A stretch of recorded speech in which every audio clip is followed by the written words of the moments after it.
So, hi, this is Raven Hawk from FastWorkingLoveSpells.com, and today I want to touch on a very brief subject, or touch on the subject briefly. It's called the art of being proactive. Now, let's examine the words put together. Proactive. Pro means professional, professionally active, which means you've made it a profession to be active, to be doing something, to be going after your dreams, to be going after your goals, to be going after whatever ambition you've set your sights on, to build, to create, to be a part of, to take charge of, to rule, to lead, to follow. It doesn't matter. But something that hopefully benefits yourself, your family, and your community and the world at large eventually. Because I do believe if you are constructively active in something that benefits yourself, it will eventually benefit your family and it will benefit the world at large. So let's look again at the art of being proactive. What stops us from being proactive?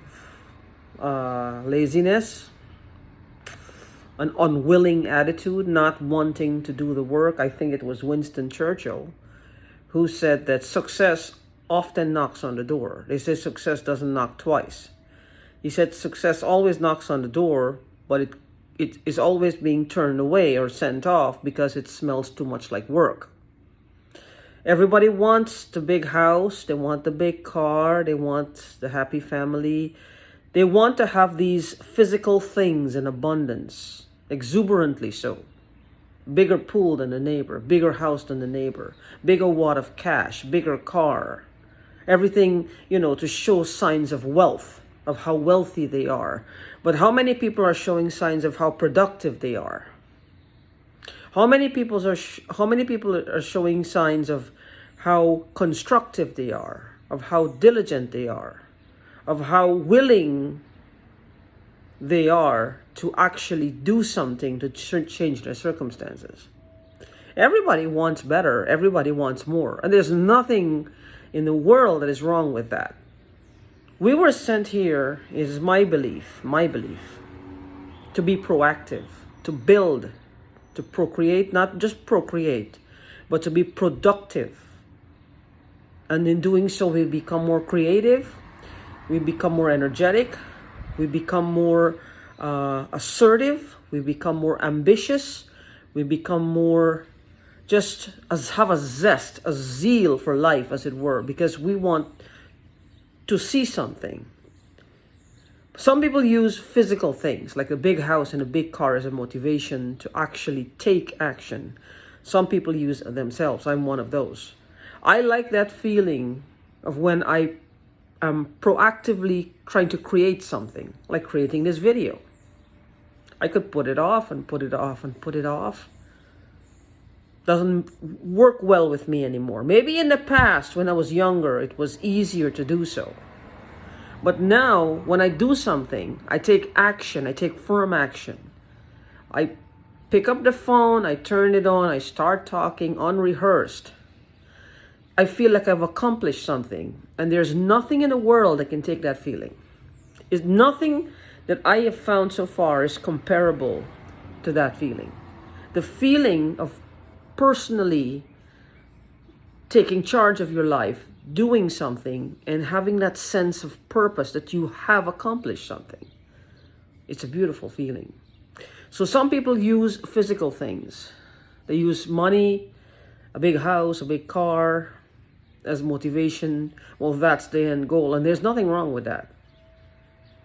As long as they're productive and they're active and they're doing what they need to do to produce and to give back to the community, give back to their families, give back to themselves, then that's all good.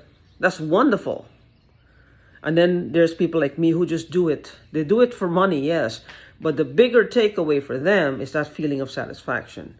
So just because a person, you may have a son, daughter who's not showing a lot of interest in pursuing things because they don't want the big house, they don't want the big car, they don't want this, they don't want that.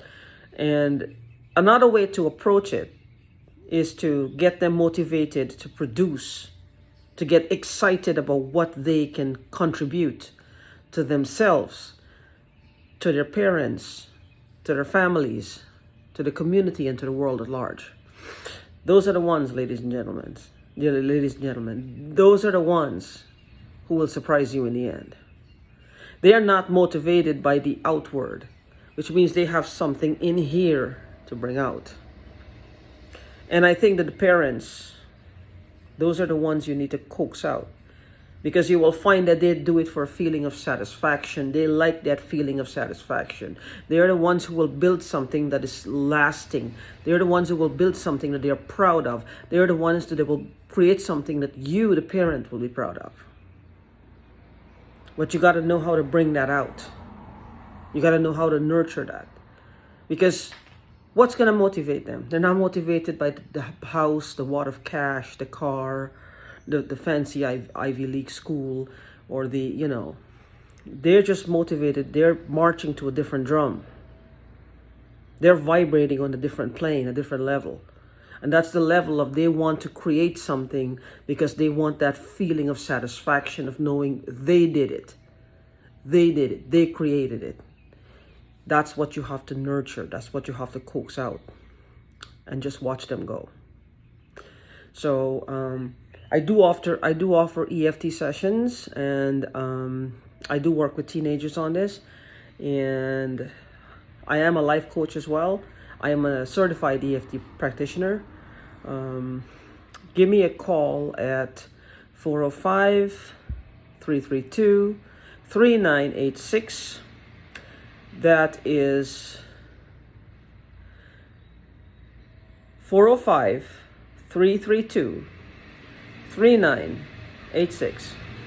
Or send me a message through fastworkinglovespells.com, or I'm on Facebook at Ravens Spells.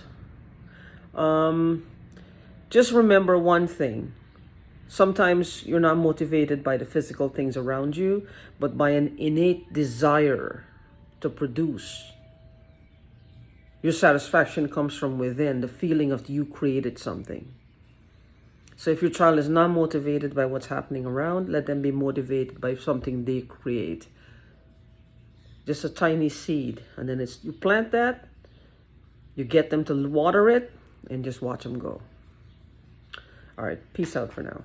This is Raven Hawk.